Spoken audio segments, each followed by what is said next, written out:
Ndërkohë parlament s'ka, president s'ka, edhe e çon vendin një herë në 7 muaj apo 8 muaj në zgjedhjet parakohshme, ndërsa vetë rri po aty.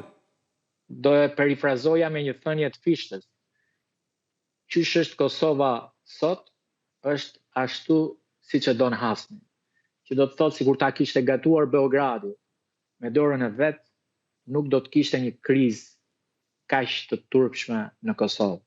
Fatkeqësisht, sot Kosova prej 1 vit e gjys, 2 vitesh, është pa një qeveri legjitime të votuar nëpër institucione dhe stabile, është pa një president institucional të zgjedhur, por me një president të deleguar, me një kuvend i cili ka kaluar nga kriza në krizë, ku ju rikujtoj që u rithirr 65 herë dhe nuk arrinte të mblidhej, dhe padyshim që pritet që të shkohet në zgjedhjet e ardhshme. Albin Kurti duhet me do e mos të marrë përgjegjësinë, sepse është Albin Kurti njeriu që qeverisë sot dhe është kryeministër pa institucione të cilat duhet rrjedhin logjikisht nga formula kushtetuese, dhe ai po e çon, po e zvarrit drejt dhjetorit. Çfarë po zvarrit drejt dhjetorit? Gjithë strategjia e Albin Kurtit është që i bindur që ta çojnë në zgjedhje, po ta çojnë dhjetor kur do të vinë emigrantët.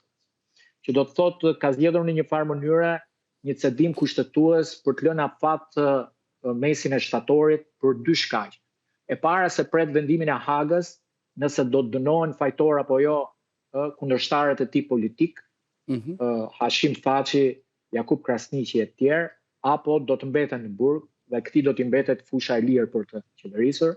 Dhe e dyta, duke e shtyr deri në shtator, ai zgjedh qeverinë në 30 ditëshin shtator deri në tetor, pastaj i ngelen 2 muaj për të zgjedhur presidentin. Presidenti nuk e zgjedh, sepse nuk i ka votat, dhe e çon në fundin e dhjetorit në zgjedhje. Pra, përsëri ai imponon një krizë, pra të një shteti jo funksional, duke treguar pa aftësitë shtetëformuese, duke e lënë në izolim tërësisht Kosovën, një Kosovë e cila nuk është as antare e Këshillit të Evropës, nuk është as kandidate në Bashkimin Evropian, dhe një Kosovë e cila është braktisur nga ndërkombëtarët, nuk ka ambasador amerikan, nuk ka ambasador francez, ambasada britanike punon me 2-3 veta personel dhe e ka shfokusuar vëmendjen tek nga Kosova, nuk ka as trupa në Kosovë.